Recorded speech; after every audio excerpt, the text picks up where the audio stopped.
Dans le sud-ouest de la France, au cœur des terres de Gascogne, tous se préparent à leur tour.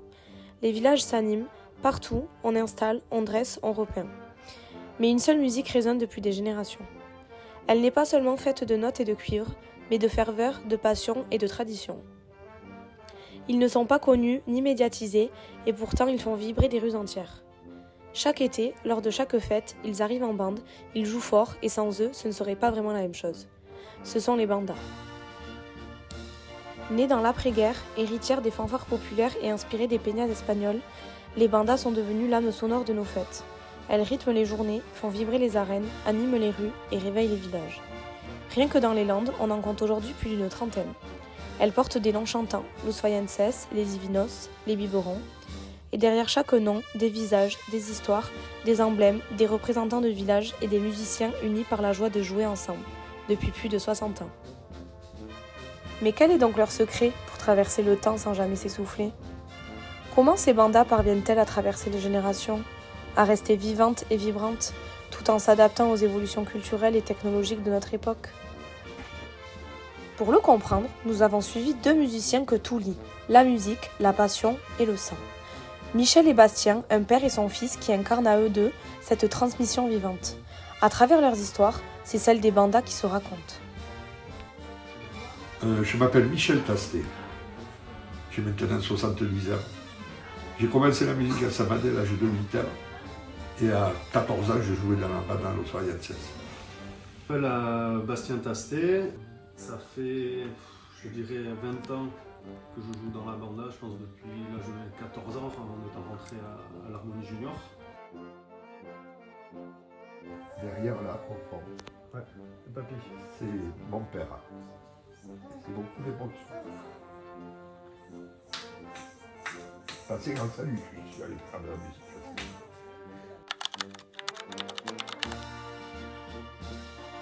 J'ai assez de grande fierté. Mais je me dis, je n'ai pas tout raté.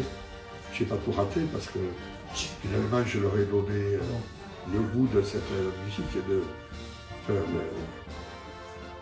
je ne sais pas, c'est quelque chose. Moi, je l'ai vécu comme une grande famille, une autre famille, et la musique, ça a toujours été ça. Et de voir ses enfants, c'est beaucoup d'émotion. Alors, je le dois beaucoup à une épouse formidable que j'ai eue, de grande chance de rencontrer, qui m'a permis de faire ça. C'est pas donné à tout le monde de partir 3 fois par semaine s'occuper de la musique de Samadé. Très très grande fierté de se retrouver avec ses enfants. J'ai déjà joué avec mon père. J'ai joué une vingtaine d'années avec lui. Je suis vraiment rentré à la banda, c'était à 18 ans et j'étais plus chez mes parents. Donc quand on revenait au repas de famille, forcément c'est un sujet qui revenait tout le temps sur la table. J'étais rapidement chef de la banda, donc des sujets un peu plus simples que comment ça va la musique. J'étais au CA avec mon père, avec ma soeur également sur la même période, donc ouais, la musique c'était un sujet qui revenait très souvent, très régulièrement au repas de famille à la maison. Bizarrement, je ne sais pas si c'est lié à Samadé ou à toutes les bandas des Landes, mais à Samadé il y a énormément de gens de la génération de mon père qui ont leurs enfants de ma génération qui jouent à la banda. Il y a des gens avec qui je suis copain aujourd'hui.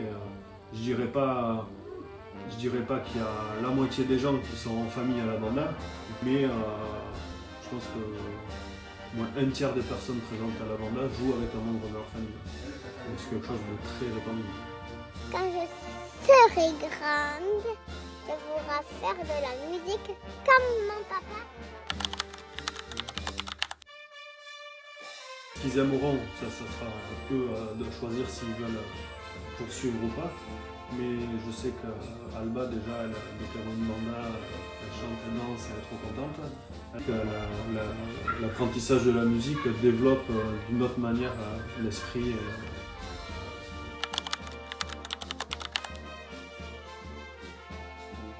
Les valeurs de partage et l'état d'esprit que ça apporte. La banda, au-delà de la banda, la musique c'est du partage.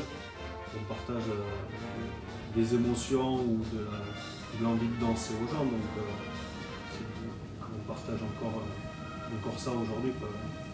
toujours tourné vers l'envie de donner du plaisir aux gens.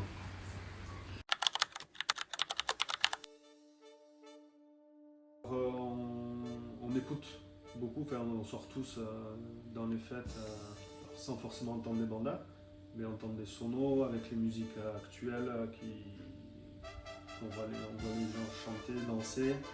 Du coup on se dit tiens celle-là met bien l'ambiance et tout, ça serait sympa de la faire à la banda. Donc après on se fie beaucoup aux tendances actuelles, on a des gens qui réécrivent, on la répète, on la teste.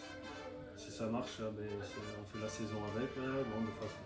Et on garde aussi des morceaux anciens, type Paso Doble, morceaux classiques de charanga espagnol ou comme ça, pour plaire après au plus grand nombre. Et chaque type de morceau est adapté au moment.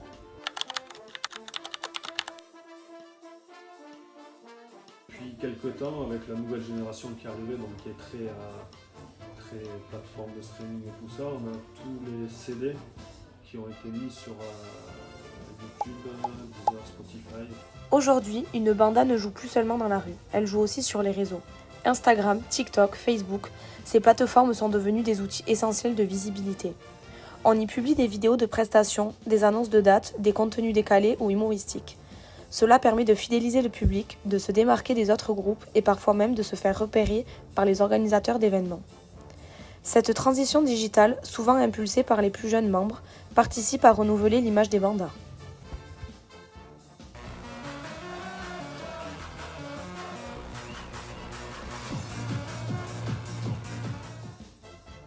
En 2025, près de 94% des Français utilisent quotidiennement Internet, dont 4h20 pour les 15-24 ans, soit un public particulièrement connecté et réceptif à l'image et au son. En parallèle, 87% des adultes sont actifs sur les réseaux. Facebook, Instagram, TikTok, Snapchat, autant de passerelles numériques vers la culture. Un Français sur 3 découvre l'actualité via les réseaux. YouTube capte 24%, Instagram 21% et TikTok 12%.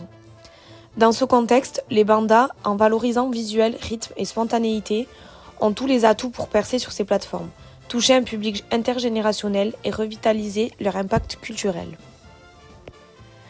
En adoptant une stratégie numérique, une banda gagne en visibilité sans se ruiner. La diffusion de ces morceaux devient simple, rapide et peu coûteuse, libérée des contraintes logistiques ou matérielles.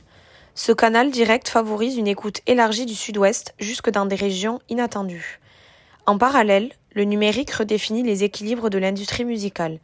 Il réduit les barrières d'entrée, stimule la découverte et valorise la créativité locale au sein de l'économie régionale. La promotion digitale, même modeste, peut suffire à générer un effet durable. Faire venir un public, renforcer la reconnaissance culturelle et créer des opportunités de concert ou de partenariat. En somme, pour une banda, investir le numérique, c'est se donner les moyens de vivre sa tradition avec modernité, d'élargir son public et d'inscrire son art dans l'économie créative de son territoire.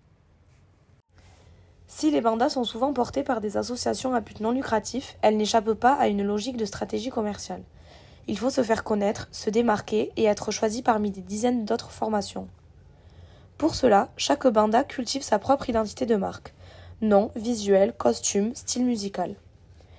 Au-delà des fêtes traditionnelles, elles interviennent désormais dans des matchs de rugby, de basket, des festivals, des événements sportifs ou d'entreprises.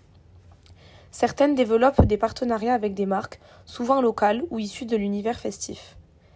Dans une région où les fêtes se succèdent chaque semaine, l'enjeu est réel. Ces collaborations, parfois sponsorisées, offrent une visibilité accrue, mais aussi des ressources supplémentaires. Les bandas deviennent alors de véritables acteurs du territoire, naviguant entre patrimoine culturel et marketing événementiel.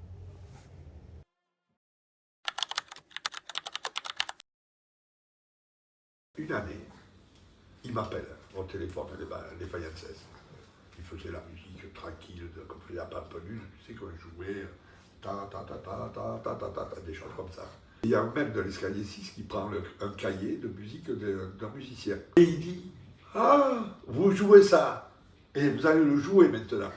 Alors tu parles des musiciens, il dit, quoi, jouer les yeux, les mini dans une arène comme ça. Michel, tu sais ce qu'on nous demande de jouer. Avec les musiciens, je leur dis, alors, est-ce que vous en sentez capable de le faire? Ah, il dit, mais le jouer, on peut le jouer, mais tu vois que ça ne va pas se faire engueuler. J'ai dit, on va tenter le coup, après on verra le résultat. la folie dans l'arène. Mais la folie.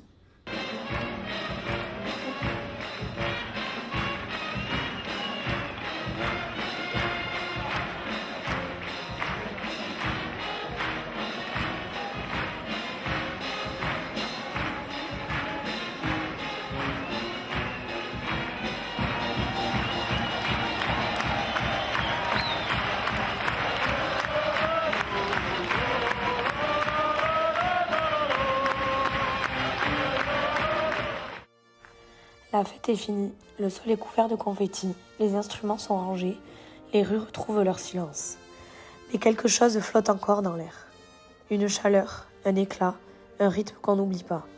Ce n'est pas seulement une musique qui s'éteint, c'est une mémoire qui circule, un lien qui résiste au temps. Une poignée de main, un regard entre musiciens, un sourire dans la foule.